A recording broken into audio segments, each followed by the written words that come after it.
எல்லோருக்கும் வணக்கம். நான் உங்கள் சதீஸ்வரன். இப்போ இந்த வீடியோவில் எதை பற்றி பார்க்க போகிறோம்னா, நம்ம 9 கலப்பையில் ஒரு கார் ஒரு குழு ஒன்று உடஞ்சிருச்சு. ஸோ அதை பற்றி தான் பார்க்க போகிறோம். ஏன் உடஞ்சி அப்படின்றத பற்றி தான் பார்க்க போகிறோம். பாருங்கள், இது தனியாக தெரியுதா? இதுதான் பாருங்கள், உடஞ்சிருக்கு பீஸ்.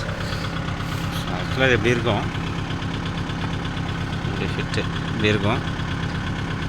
தனியாக பார்த்திங்கன்னா உடஞ்சி விழுந்துருச்சு.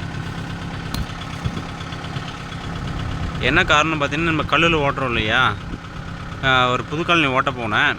ஆனால் பார்த்திங்கன்னா தனியாக உடஞ்சி விழுந்துருச்சு. இது பீஸ் தனியாக கழட்டி எடுத்துக்கினேன். இப்போ ரெடி பண்ணணும். இல்லை பண்ணாக்கா வண்டியோடு போகணும். அதை 4 போல்ட்டு மட்டும் போல்ட் நட்டு கழட்டினோம்னா தனியாக வந்துடுச்சு. ஸோ கழட்டி எடுத்துக்கினா அது இப்போது அதை வெல்ட் பண்ணுறதா இல்லை வேறு பீஸே மாற்றணுமா என்னென்னு பார்க்கணும். ஏன்னா ஆல்ரெடி இதுக்கு முன்னாடி பார்த்திங்கன்னா அதே மாதிரி உடஞ்சிட்டே இருந்துச்சு. அதுக்கு என்ன பண்ண சப்போர்ட்டுக்கு இவ்வளோ தெரியுதுங்களா, ஒரு சைடில் இருந்து காட்டுறாரு, ஒரு பீஸ் மாதிரி வச்சோம். ஒரு பீஸ் மாதிரி வச்சுருக்குது. எல்லா காருக்குமே வச்சுருக்கு, எல்லா குழுக்குமே வச்சுருக்குது.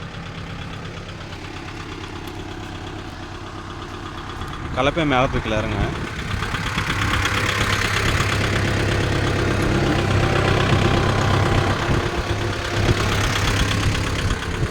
மேலே தூக்கி வச்சு இப்போ காட்டுறோம் பாருங்க.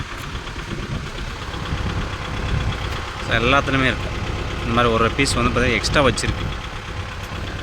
ஃபஸ்ட்டு இது வாங்கும்போது பார்த்திங்கன்னா 11 குழு இருக்கிற மாதிரி வாங்குச்சு. 55 HP இருக்கும்போது நம்ம ஏரியாவுக்கு பார்த்திங்கன்னா ஓட்டும்போது கொஞ்சம் செட் ஆகலை. சின்ன சின்ன கல்லைங்கள்லாம் கொஞ்சம் அதிகமாக இருக்கும், பெரிய பெரிய கல்லைங்கள்லாம் ரொம்ப கம்மி. அதாவது ஒரு கல்லி வந்து 1/2 ஏக்கரா இருக்கிறதே இங்கே ரொம்ப ரேர். இப்போ ரெடி பண்ண தான் கொண்டு போகிறேன். அப்புறம் பார்த்திங்கன்னா இந்த ரொட்டவேட்டரும் ரெடி இப்போ க்ளீனாக கழுவணும். கழுவிட்டு தான் இப்போது காரை மாற்றினேன். அதுக்கப்புறம் பார்த்திங்கன்னா வண்டி இவ்வளோ நேரம் ஸ்டார்ட் ஆகலை. ஏன் ஸ்டார்ட் ஆகலை அப்படின்றது இது இன்னொரு வீடியோவாக நம்ம பார்க்கலாம். இப்போ இதை ரெடி பண்ணுறது, இதை ஃபிட்டிங் பண்ணுறது எல்லாமே நம்ம அடுத்த ஒரு வீடியோவில் நம்ம பார்க்கலாம். அதுக்கு முன்னாடி இந்த சேனலுக்கு புதுசாக இருந்தாக்கா சப்ஸ்கிரைப் பண்ணிக்கோங்க. வேறு யாருக்காச்சும் இது தேவைப்படுனாக்கா ஷேர் பண்ணி விடுங்க. தேங்க்யூ.